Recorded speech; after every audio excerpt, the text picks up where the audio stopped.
Hello guys, it's Peter from PS Sound, and this is now part 2 of this kick build in this Audi TT for a 6.5-inch mid-bass driver. If you haven't seen the introduction, please check my other videos and have a look at it. Before I show what I've done in the last 10 hours, I may have to explain something here again, because from the comments I've got from some of you, I think it made me realize that it's still not clear what's going on and why I'm doing it. Earlier I mentioned that we had issue with the driver side driver, that it wasn't playing under 100 Hertz, and we also had a cancellation further up in between, if I remember well, in between 120 160 or so.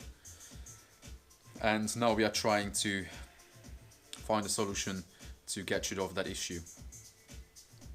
When I mentioned that it didn't have response under 100 Hz, people suggested that I should build a huge enclosure on the door and then it would play the bass better.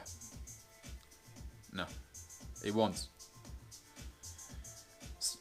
You will have to understand something.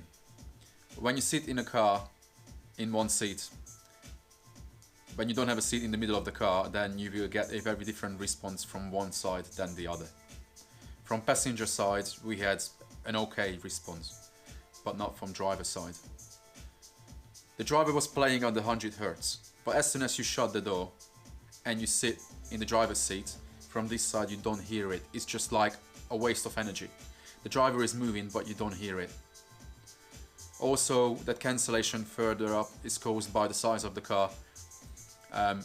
It could be a long story why it's happening, but every single car has cancellations here and there, because you hear a wave coming from the driver, which wave then hits certain areas of the car and the wave comes back.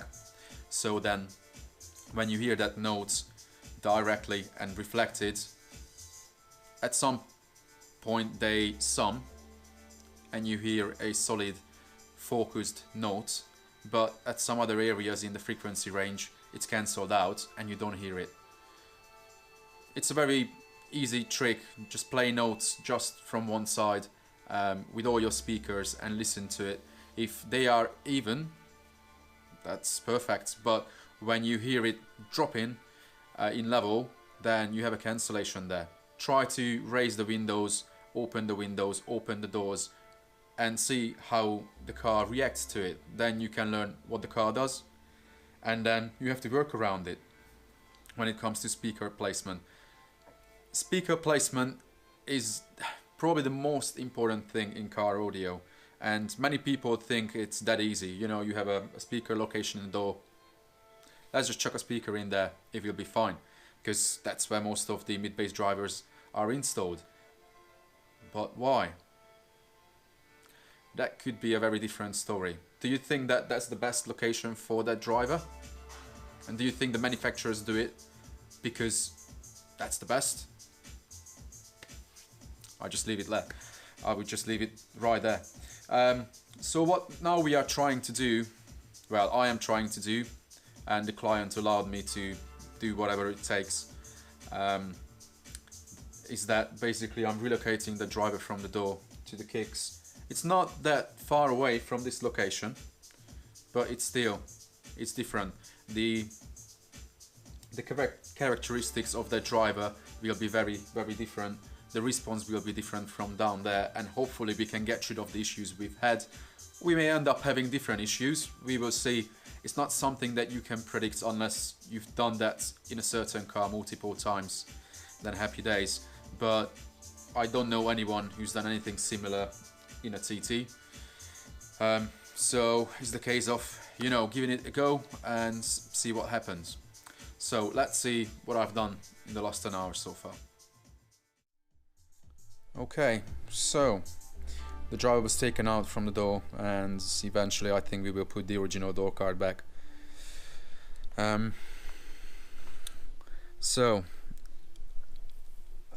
I've put in 10 hours so far, clearing the area, tidying cables up, moving and relocating fuse blocks and other things in there, which was quite a pain, but it was doable. And we had to cut the floor out, the floor carpet that I'm going to show once this mold is taken out. So then the car was prepared for the mold, and I think I have around 3-4 layers of chopped mat in there now. So this is going to come out from both sides, get trimmed, and then I will have to strengthen it, because this is only probably 3-4 millimeter, which is not enough yet. I have to make it as strong as possible. So then yeah, I take this one out, trim it, and then I show you what's underneath.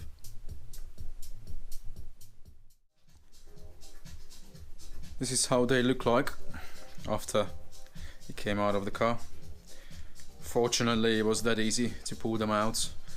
Yeah, but you have to, you know, do the preparation carefully, otherwise you can have, yeah, interesting moments. I'm gonna clean them up, trim them, and then put them back to the car to see how they fit, and I'll also show you what the car looks like at the moment.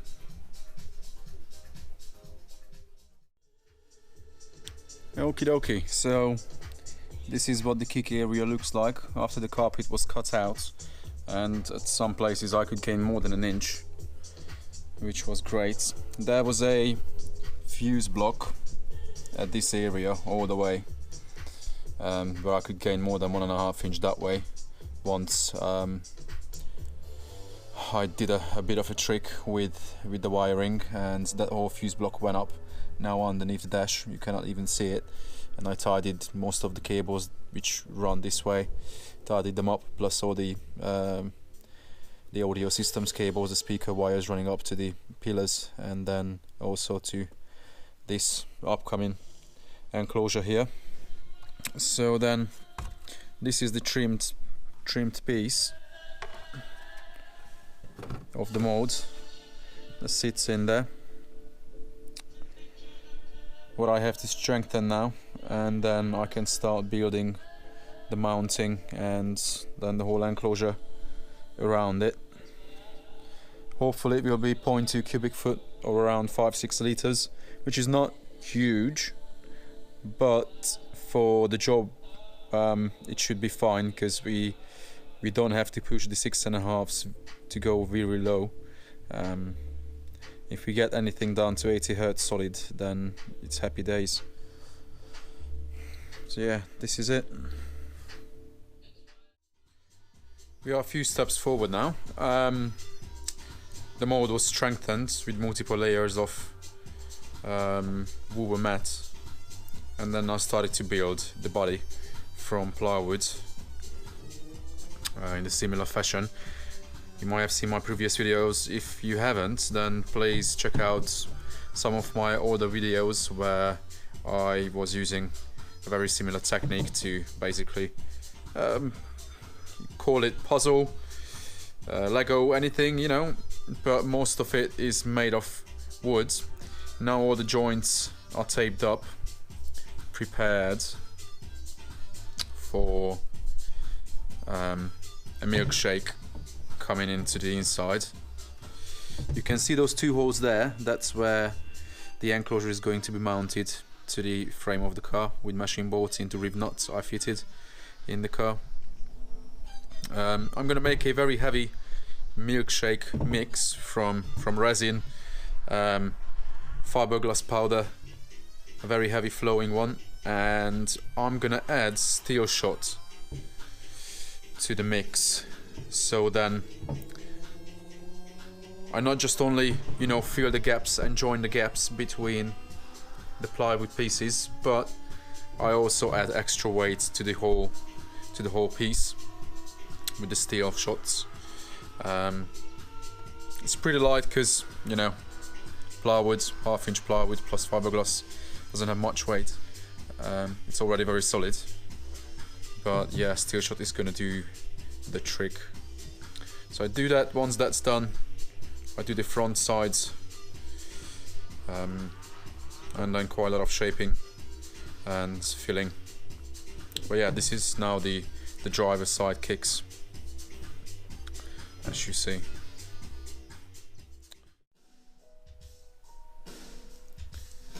Now both of the sides have a rough shape.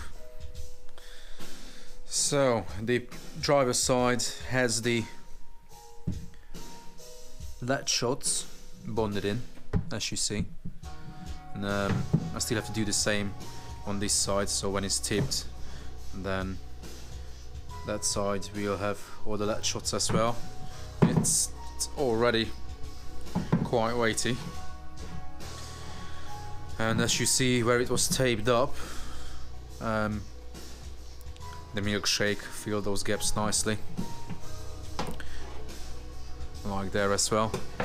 But then I'm gonna fill everything from the outside with fiber filler and body filler as well, plus there will be probably another layer of milkshake inside right at the end when these sides are done as well. This is passenger side enclosure, quite a puzzle, as you see. This part of the enclosure, it's hard to explain. Once it's in the car you will see why it's there. Basically we have a front sub, and then this gap is gonna fill the sub enclosure on the side of the car. Plus it adds a little bit space to it as well. Not much, but a little bit. Bit of an art. Sometimes, yeah, I go a bit stupid, and the client was also asking to have a drawing on one of these just for a laugh. So I made a shoe. So then, yeah, this will be milkshaked as well, with the latch shots added to it. And then I think I'm gonna break this video here now, because, you know, filling those sides is gonna be the same procedure as doing the rest here that you see. And then in the next video I'm gonna make the final shape and mold the edges to the car, and then trim it. So then hopefully at the end of the next video you will see the finished product, and then we may have a fourth video when the client sees the final result, and hopefully it's gonna sound better than the doors before. We will see. If not, then we do something else, then we may cut the car, but for now I think these will do the trick. 6.5s don't have to play really low if they can do 80 Hz solid without any vibration and resonance, and no crazy you know, breakups in the response, cancellations that we had before, then I'm happy. So this is it for part 2. Please subscribe, guys, if you're not subscribed yet. I always have to tell it because I have to. I know it's getting boring, but it means a lot to me, guys, because hopefully one day I could do videos like this more often. At the moment it takes hell of a time on the top of everything else, but yeah, I hope you enjoy it, and if you have any questions, you know what to do, guys, and hopefully you follow the next video. Speak soon.